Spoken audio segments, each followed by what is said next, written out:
Have you been to your doctor lately? If you have, you might have gotten asked about the guns in your home.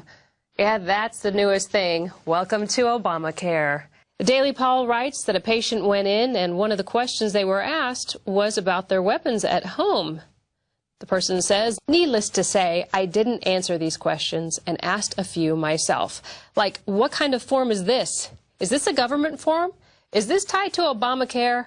The nurse verified that it was indeed a government form and that they're required to ask these questions. That's pretty scary. Remember recently I did a report where a man lost his child to CPS because he was reading a gun magazine. And in that same report, I talk about the veterans who are now going into the VA for examinations, and it's kind of a trick thing. They go in there and they actually get asked about their guns and then end up losing their guns.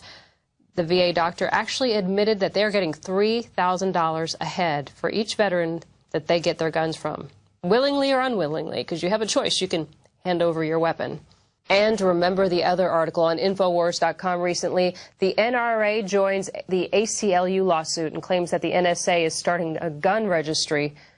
This is key because they are going to put together enough of a gun registry where they can just come take your guns. And right now they're just doing it illegally. I mean, that does violate our constitutional rights.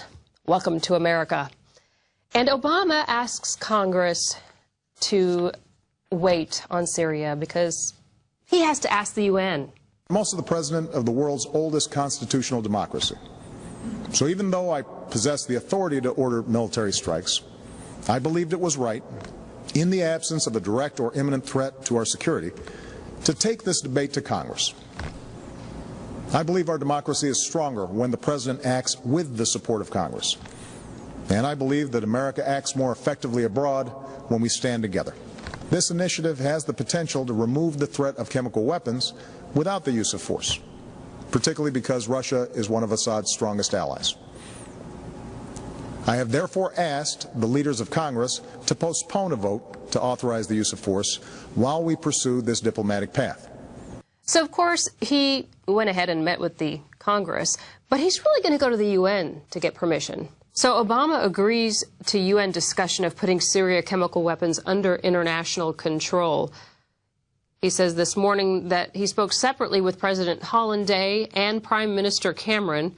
They agreed to work closely together and in consultation with Russia and China to explore seriously the viability of the Russian proposal to put all Syrian chemical weapons and related materials fully under international control in order to ensure their verifiable and enforceable destruction.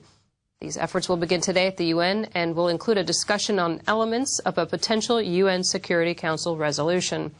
Thank you, President Obama, for consulting with the UN, but we should start here at the United States, perhaps.